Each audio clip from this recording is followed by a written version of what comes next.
Welcome to Aravind police academy.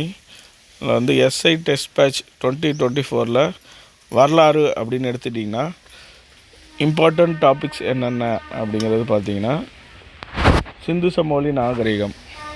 சரிங்களா? இந்த சிந்து சமவெளி நாகரிகத்துக்கு முன்னாடியே உங்களுக்கு வரலாறுல ஆரம்பிச்சிங்கன்னா ஆதி மனிதன், கற்காலம், பழைய கற்காலம், இடைக்கற்காலம், சரிங்களா, புதிய கற்காலம், அப்புறம் உலோக காலம் எடுத்திங்கன்னா செம்பு காலம், இரும்பு காலம்.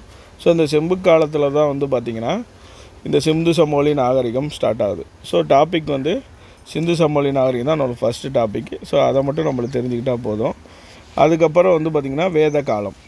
சரிங்களா? இந்த வேத காலம் வந்து பார்த்திங்கன்னா இரும்பு காலத்தில் முன்வேத காலம், பின்வேத காலம் இதெல்லாம் வரும். உங்களுக்கு வேத காலம் வந்துட்டாவே ஆரியர்கள் உள்ளே வந்துடுவாங்க. இந்த ஆரியர்கள் வந்ததுக்கப்புறம் ஏற்றத்தாழ்வுகள் அதிகமாகுது. சரிங்களா?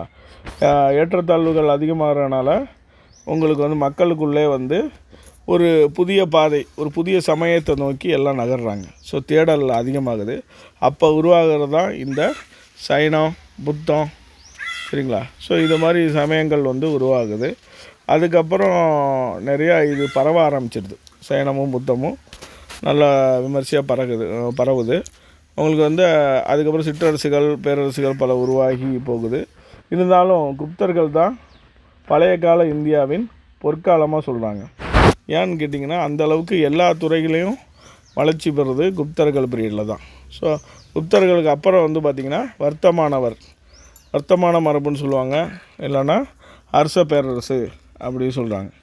சரிங்களா? இந்த வர்த்தமான மரபு பிரபாகரவர்த்தன். சரிங்களா? அதுக்கப்புறம் உங்களுக்கு வந்து பார்த்திங்கன்னா சமகாலத்தில் தென்னிந்தியாவில் சேர, சோழ, பாண்டியர் இவங்க வராங்க. அதுக்கப்புறம் பல்லவர்கள் வராங்க. ஸோ இவங்களாம் வந்து கீழே சவுத் சைடில் அந்த வரலாற்றில் இடம் பிடிக்கிறாங்க. சரிங்களா? நார்த் சைடு குப்தர்களுக்கு அப்புறம் யார் வராங்கன்னு பார்த்திங்கன்னா டெல்லி சுல்தான்கள்.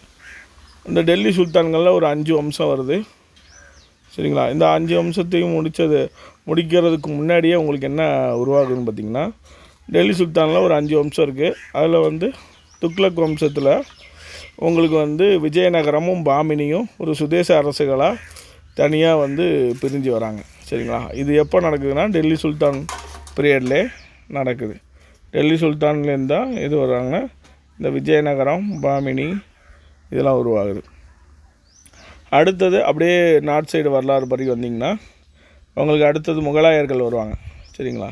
இந்த முகலாயர்கள் வந்து பார்த்திங்கன்னா பாபர்லேருந்து ஸ்டார்ட் ஆகும். உங்களுக்கு யார் பாபர்லேருந்து ஸ்டார்ட் பண்ணி அப்படியே ஹுமாயூனு இவங்கெல்லாம் வந்திங்கன்னா உங்களுக்கு ஜஹாங்கீர் பீரியடில் யார் வராங்கன்னு பார்த்தீங்கன்னா ஐரோப்பியர் வருகை ஸ்டார்ட் ஆகுது. சரிங்களா?